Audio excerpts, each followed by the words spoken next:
시간 옆에 계신 분들과 인사 나누겠습니다. 주의 이름으로 사랑합니다. 인사하도록 하겠습니다.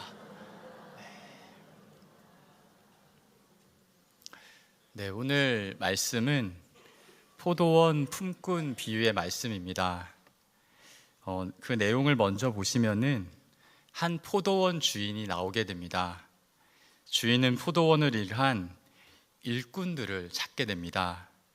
만난 이들에게 성인 남성의 하루 품삯인 한 데나리온을 주기로 약속하고 시간 나가서 그들을 포도원으로 들여보내게 됩니다. 먼저 이른 아침에 나가서 일할 사람들을 포도원으로 들여보낸 이 주인은 제3시에도 나가게 됩니다. 우리 시간으로 9시, 오전 9시에도 사람들이 있는지를 그는 둘러보았던 것입니다.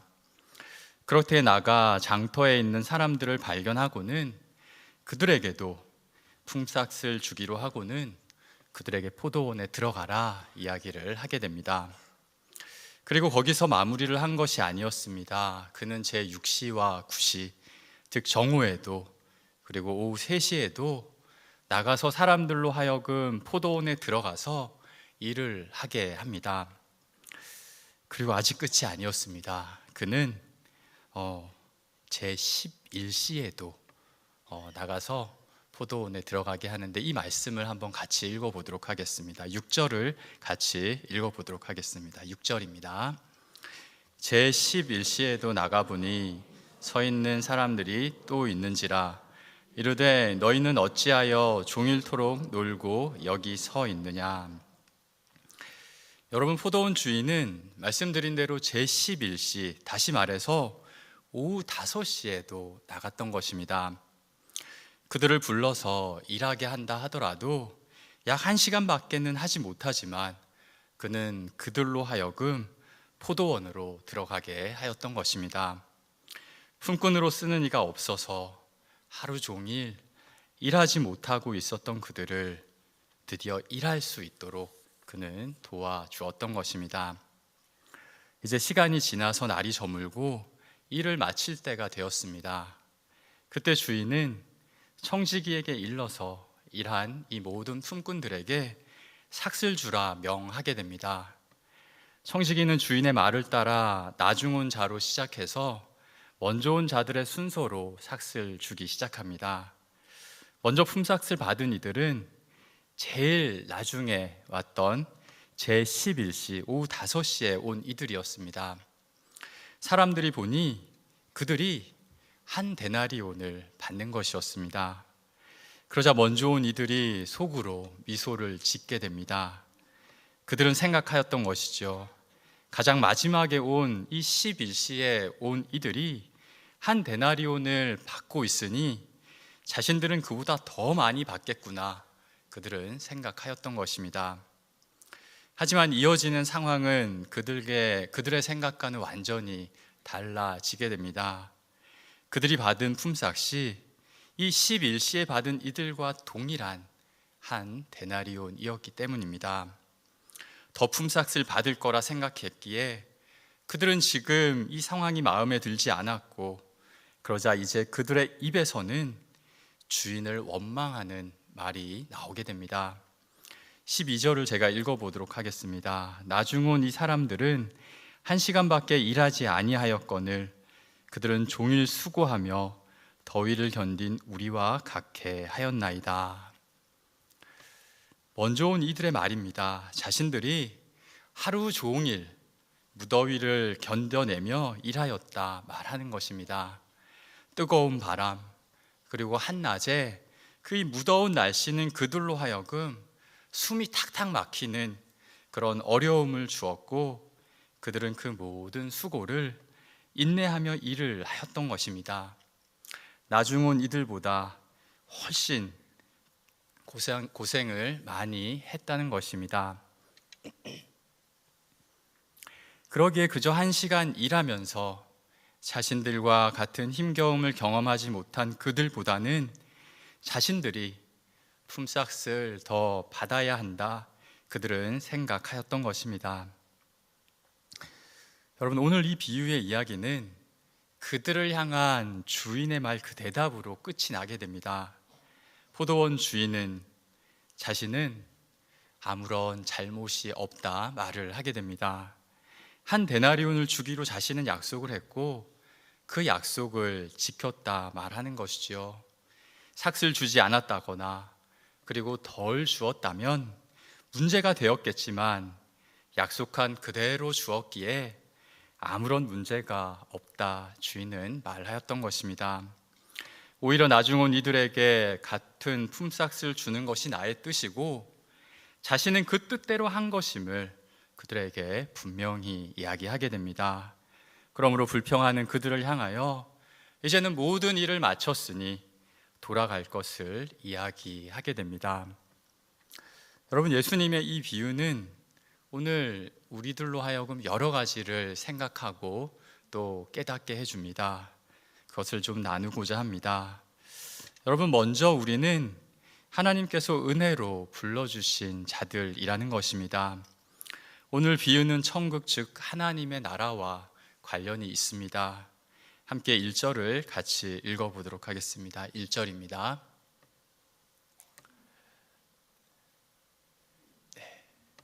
같이 읽겠습니다. 천국은 마치 품꾼을 얻어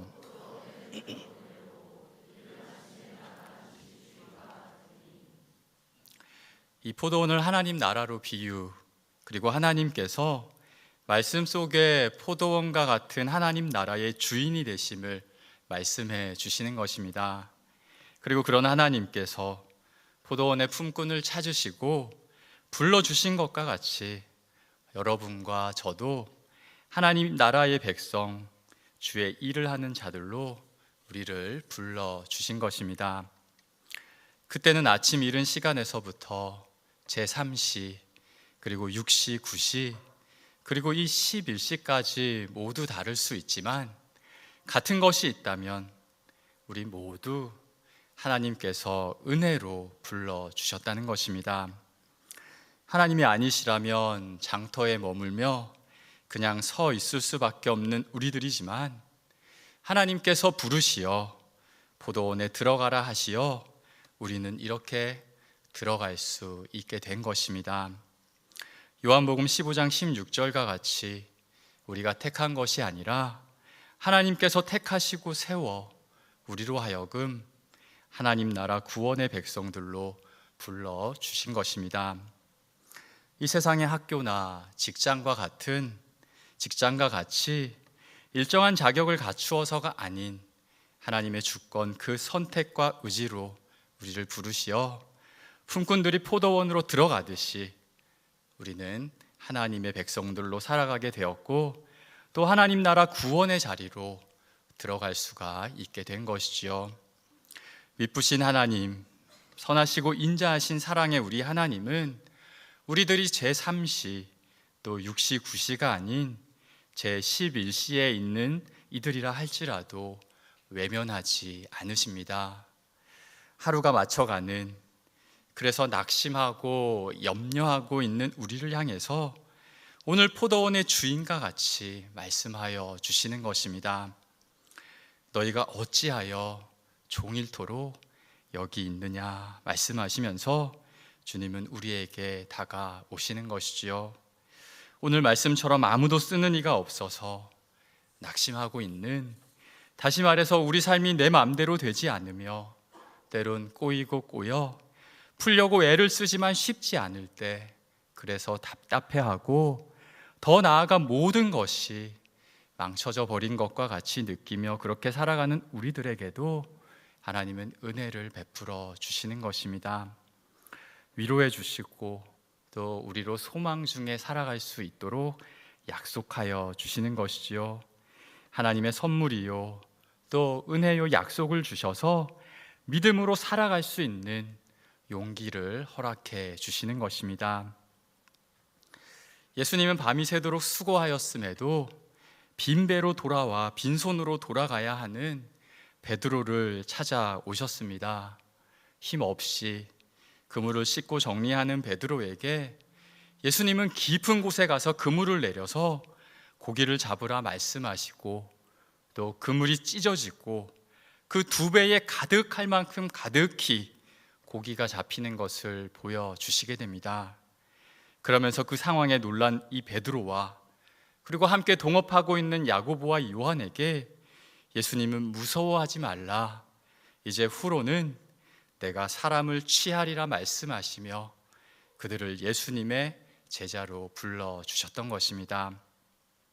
또 예수님은 삶의 무게에 눌려서 힘겨이 살아가던 사마리아 여인에게 물을 달라 하시며 찾아오셨습니다.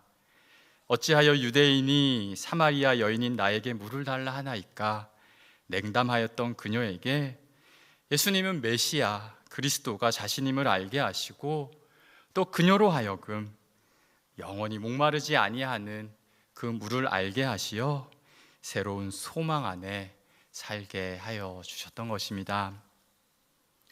또 삭개오야 속히 내려오라, 내가 오늘 내 집에 유하여야 하겠다, 이렇게 말씀하신 예수님은 늘 외로이 홀로 지내던 그 삭개오도 부르셔서 그로 하여금 믿음의 걸음과 결단을 하도록 인도해 주시게 됩니다. 예수님의 이 부르심이 아니라면 이들은 모두 빈배요 빈손으로 사는 것 같이 공허하게 살 수밖에 없었고, 또 무거운 인생의 무게들로 인해서 힘겨이 살아갈 수밖에 없었지만 주님의 이 부르심으로 이들은 완전히 다른 삶을 살아갈 수 있게 된 것입니다. 사랑하는 여러분, 이제 우리도 이렇게 제11시로 사는 것이 아닌 우리의 주인 되시는 우리 하나님 안에서 당당히 살아가는 자들이 되었습니다.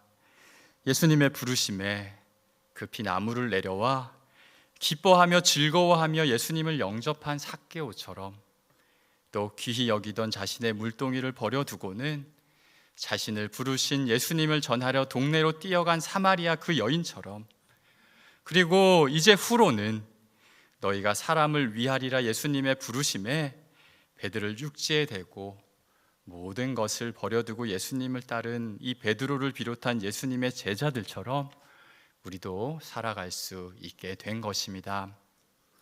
그러기에 이 부르심에 기뻐하시며 또 즐거워하시며 또 주님의 그 놀라우신 은혜를 늘 사모하시며 살아가는 우리 모두가 되시기를 소망합니다. 이 비유를 통해서 깨닫게 되는 것 두 번째는, 여러분, 우리가 비교할 때 그 은혜가 사라진다는 것입니다. 요즘 달리기를 좋아하는 분들이 많이 계시는 걸로 알고 있습니다. 한 청년이 매일 저녁 달리기를 하면서 체력을 키워 나갔다고 합니다. 처음에는 조금만 달려도 힘이 들었지만 시간이 지나며 조금씩 체력도 좋아지고 또 기록도 좋아지는 것을 보면서 뿌듯함을 가지게 되었다고 합니다. 그런데 어느 날 자신보다 훨씬 잘 달리는 사람들을 보면서 나는 왜 저렇게 안 될까? 낙심의 마음이 이 마음 중심에 생겼다고 합니다. 그리고 빨리 그 생각을 떨쳐야 하는데 그게 잘 안 되었다고 합니다. 여러분, 그 후로 어떻게 되었을까요? 그는 자기 페이스가 아닌 자기가 봤던 그들의 속도를 급하게 따라가려고 하였고, 또 그로 인해 달리기가 힘들어지고 또 흥미를 잃어버리게 되어서 결국 그만두게 되었다고 합니다. 그동안 잘 달려왔지만 그만 다른 이들과 이렇게 비교함으로 인해서 그간 그에게 있던 여러 유익까지도 모두 잃어버리게 된 것입니다. 오늘 말씀 속의 품꾼들도 여러분, 포도원으로 처음 들어갔을 때에는 기뻐하면서 들어갔을 것입니다. 주인의 허락을 받아서 포도원으로 들어간 것만으로도 만족하며 열심히 일하였을 것입니다. 그들에게 약속된 품삯이 기다리고 있었으며, 또 그러기 때문에 그들이 말한 것처럼 뜨거운 더위도 참을 수 있었고, 또 맡겨진 시간을 기쁨으로 수고할 수 있었을 것입니다. 앞서 본 것처럼 그들은 품삯을 받기 전까진 이 기대감 속에 있었던 것을 우리는 볼 수 있습니다. 여러분, 하지만 그 은혜에 대해서 비교를 하고 또 인간적인 계산이나 판단이 앞서게 될 때 이 기뻐하던 마음도 그들이 받았던 은혜도 모두 사라지게 된 것이죠. 그들이 받기로 한 이 한 데나리온을 받았음에도 불구하고 그들의 마음은 상하게 되었고 또 그들의 입술에서는 원망의 말이 나오게 된 것입니다. 자신을 일할 수 있는 품꾼으로 써주신 것으로 감사하였던 그들이었지만 자신들보다 뒤에 온 이들이 이렇게 자신들과 동일하게 대우를 받는 것에 대해서 그들은 분개하였던 것입니다. 이것은 그들이 주인이 아닌 다른 이들, 또 다른 곳으로 시선을 향하였기 때문에 그로 인해 그들과 비교하게 되었고 또 이 비교로 인해서 불만과 원망이 터져 나오게 되었던 것입니다. 지금 이들에게는 감사의 모습도 또 다른 이들을 향한 어떠한 배려와 사랑의 모습도 찾아볼 수 없게 된 것입니다.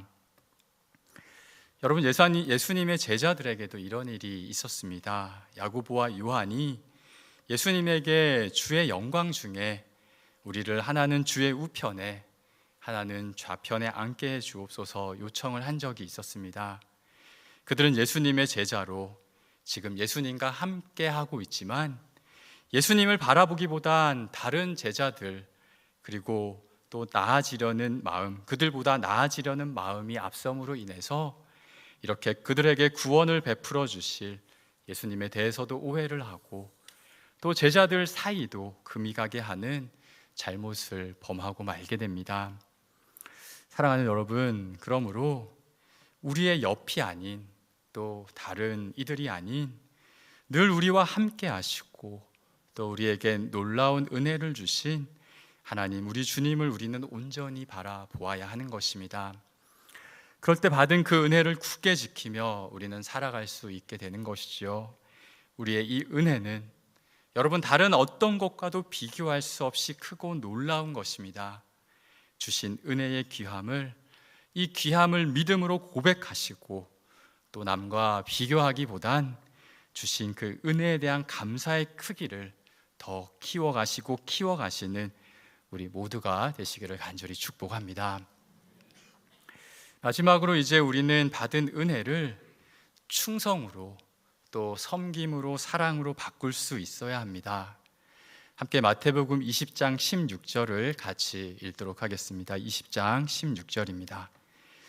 이와 같이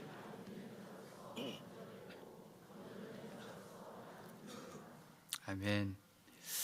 말씀은 이제 우리가 받은 은혜를 잃지 않으면서 어떻게 살아야 할지를 말씀해 줍니다.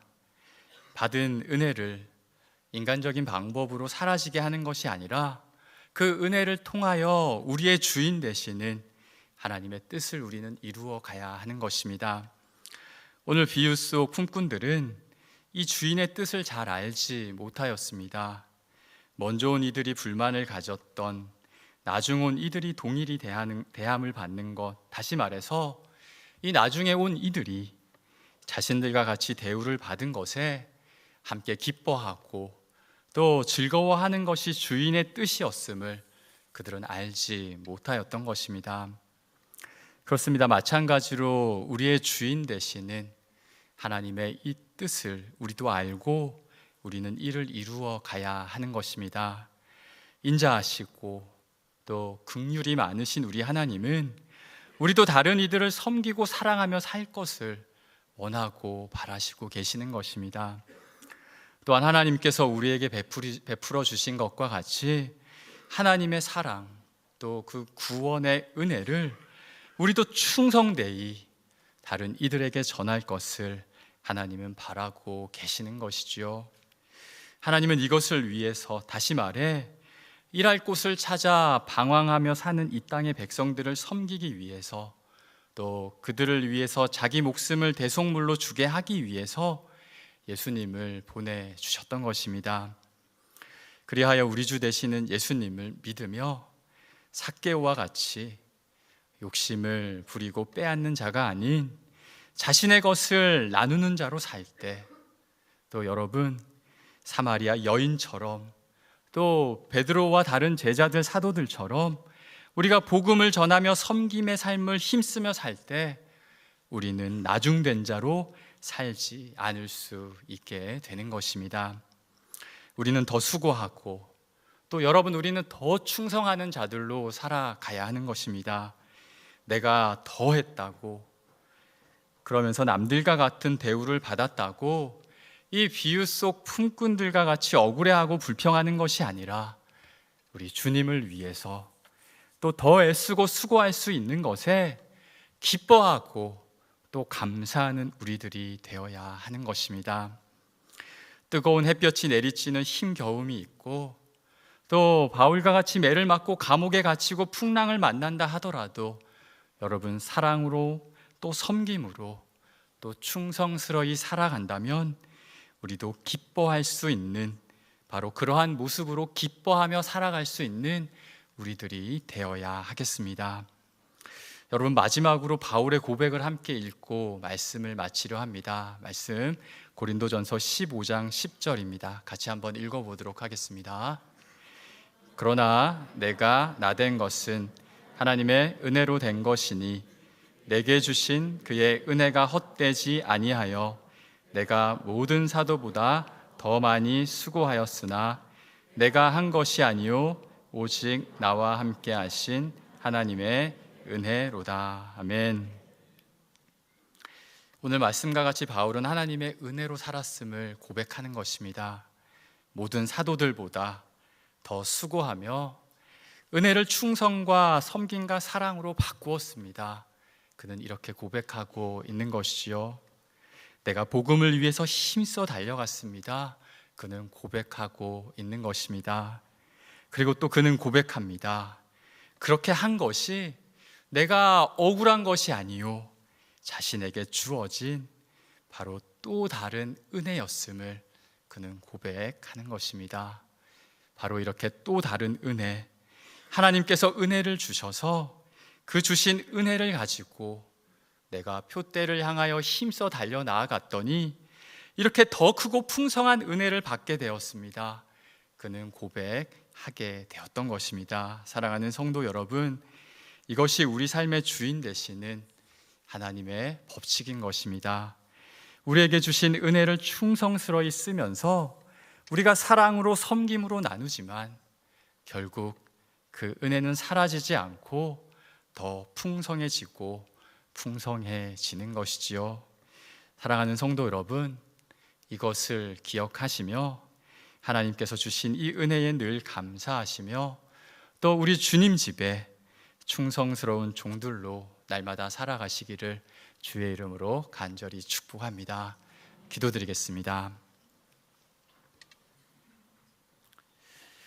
하나님 아버지 감사합니다. 연약하고 부족하지만 우리를 주의 백성으로 불러주시고 은혜를 주시어 복되이 살게 하시니 감사드립니다. 항상 감사함으로 또 충성함으로 우리 주 되시는 하나님께 영광을 올려드리는 우리 모두가 되도록 주님 도와주시옵소서. 예수님의 이름으로 기도드립니다.